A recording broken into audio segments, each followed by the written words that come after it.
Cuando hago memoria sobre mis casos favoritos en el mundo del terror, siempre me emociono al pensar en las casas encantadas. Ha habido muchas a lo largo de la historia. En algunos casos, solo suposiciones. En muchas ocasiones, la superstición es el dueño de la casa, no otra cosa. Pero hay situaciones realmente temibles.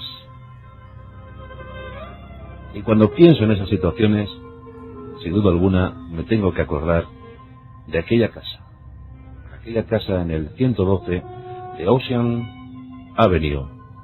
Me refiero a la famosa casa del horror, la casa de Amityville.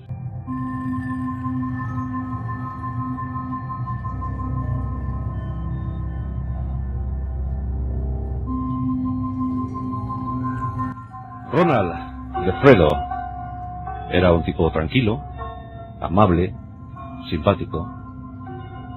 Realizaba muy bien su trabajo. Era administrativo en un concesionario de automóviles. Y el sueldo no es que fuera muy grande, pero sí le permitía mantener una casa confortable, caliente en verano, fresquita en invierno. Vamos, de esas casas raras que van siempre al revés. Y dentro de la casa, pues, su familia. Su gentil y educada mujer y sus 5 hijos. Los 7 vivían de manera más o menos feliz en esa casa. Hasta entonces, nada hacía sospechar que la casa pudiera presentar alguna anomalía.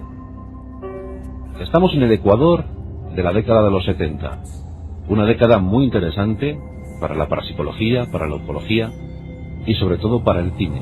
El cine entonces se encontraba ávido, se mostraba ávido de nuevas historias. Y la fantasmogénesis, la espectrogénesis, todo lo relacionado con lo paranormal, estaba surtiendo abundantemente a la gran fábrica de Hollywood.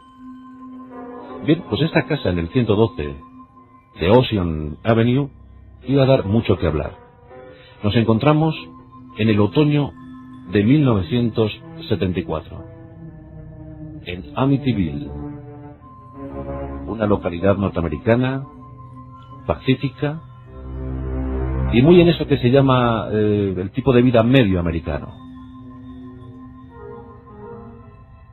Gentes que dedicaban su fin de semana a la barbacoa, a pasarlo bien, a relacionarse con los vecinos, a disfrutar en familia, a realizar sus trabajos normales y habituales. Pero la familia de Freo iba a tener algunos problemas en ese otoño de 1974. Los 5 hijos eran buenos chicos, más o menos certeros estudiantes. Sobre ellos destacaba el mayor, Ronnie. Ronnie había tenido algunos problemas con las drogas, pero como tantos jóvenes de aquella generación, Vietnam había marcado muchísimo a aquellos jóvenes. Y Ronnie en ese otoño de 1974 tenía 23 años. 23 añitos y ya empezaba a dar problemas. Problemas de ubicación, problemas de personalidad. No terminaba de encontrar un trabajo adecuado. No había sido muy brillante en los estudios. Y encima había desarrollado eso que los psiquiatras llaman una beta viciosa. Ronnie se empezó a interesar por el mal. Sus padres incrementaron las regañinas. Cada vez las broncas eran mayores. Ronnie ya no soportaba las increpancias de sus padres y tampoco soportaba a sus hermanos. Y empezó a urdir un plan. Recordamos, otoño de 1974. Un buen día, no sabemos si era fin de semana o no lo era. El caso es que la noche anterior la tensión se había adueñado del hogar. Las paredes de aquella casa se habían impregnado de estímulos muy negativos. Ronnie tenía la mirada desviada. Ronnie no quería hablar con nadie, ni con sus hermanos ni con sus padres. Y esa noche la pasó en vela. ¿Acaso ya preparando el trágico y macabro plan del día siguiente. 12 de noviembre de 1974. La familia se reúne en torno a la mesa. Van a saborear una espléndida comida que ha preparado la mamá. Los 5 hijos y los padres se encuentran degustando el menú. Lo que no podían sospechar es que Ronnie ese día, que por cierto se había mostrado muy agradable, muy amable, incluso se había ofrecido para colocar la mesa, para llevar los platos hasta la mesa, pues como os decía, no podían sospechar que Ronnie había decidido ya actuar, poner fin a tantos desbarajustes. Ronnie quería vivir en libertad. Ronnie quería volar. Pero eligió mal la forma de volar.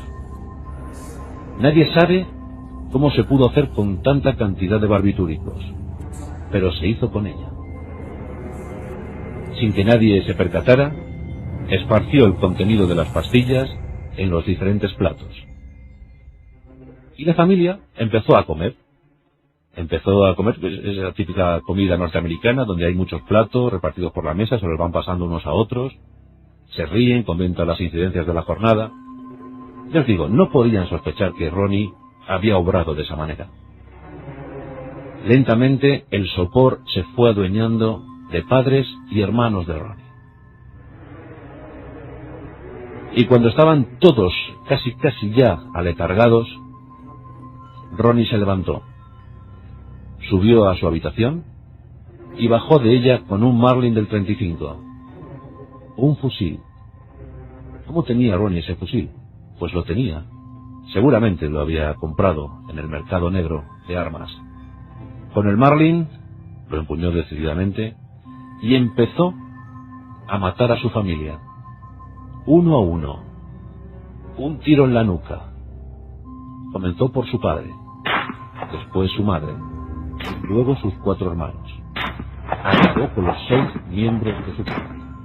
Acabó con su vínculo familiar. Acabó con lo que él entendía su pasado. Mató a los 6. El 12 de noviembre de 1974 comenzaba la leyenda negra en aquella casa del 112 de Ocean Avenue en Amityville.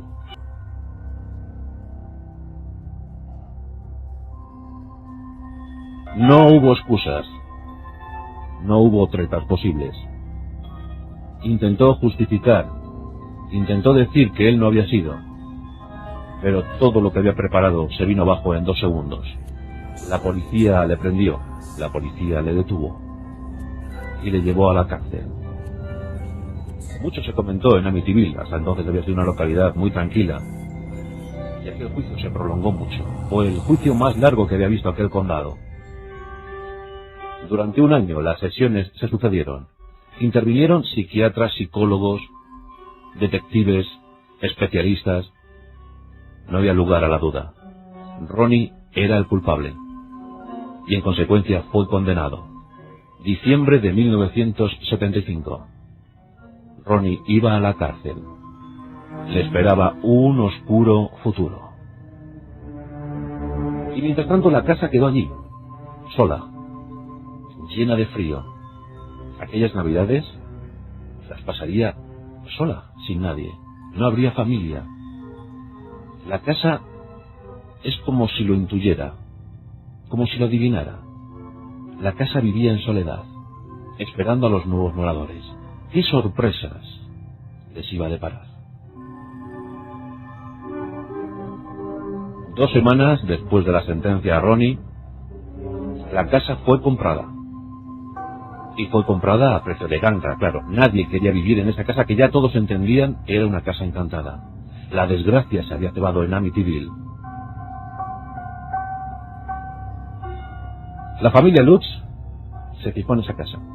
George Lutz era agente inmobiliario y claro, estaba al tanto de las gangas en la ciudad.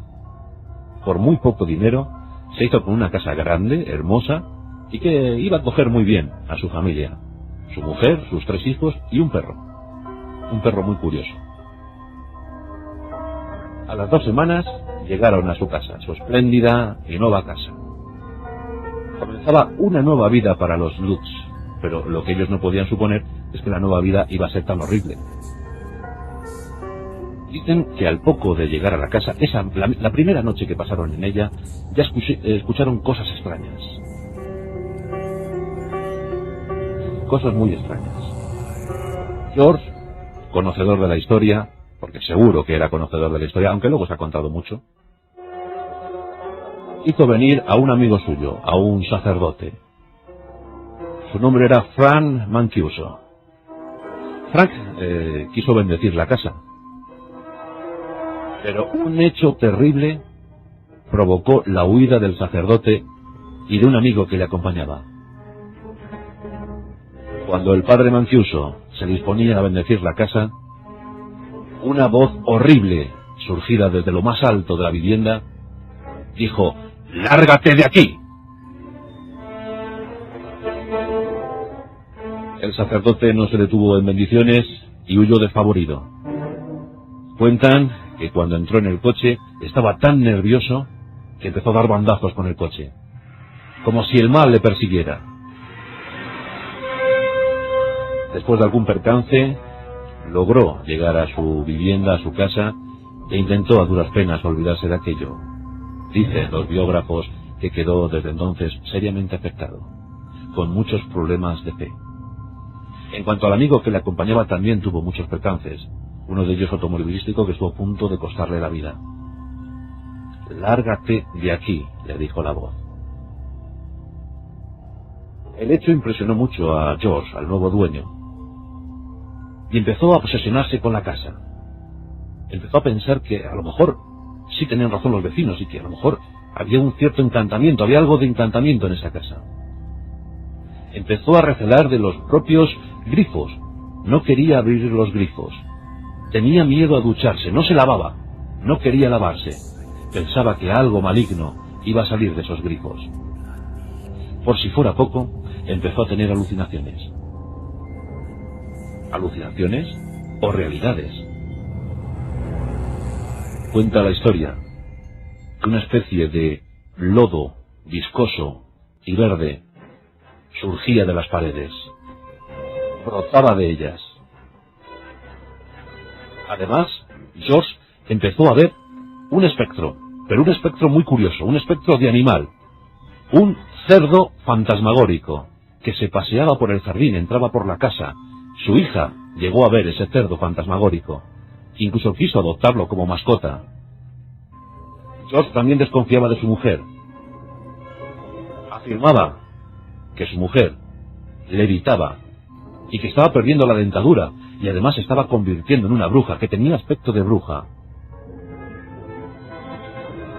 A esto hay que sumar voces extrañas que seguían incesantes, ruidos misteriosos y lo peor, un olor pútrido que parecía venir del subsuelo. Ese olor nauseabundo inundaba la casa. ¿Qué estaba ocurriendo en el 112 de Ocean Avenue en Amityville? George decidió investigar por su cuenta. Y buscando en el sótano de su casa, encontró un viejo inodoro abandonado. Entonces la leyenda cobró vigor. George empezó a decir con los ojos desorbitados que los espíritus salían por aquel inodoro y que estaban habitando la casa y que impedían que ellos pudieran seguir viviendo allí. En enero de 1976, la familia de George Luz huía despavorida de aquella casa en Amityville. Y entonces fue cuando la leyenda realmente se adueñó de aquel territorio. Jay Anson, un guionista de Hollywood, un guionista de documentales, se enteró de la historia, porque la historia fue muy popular, muy famosa en toda Norteamérica. Y rápidamente empezó a confeccionar un guión.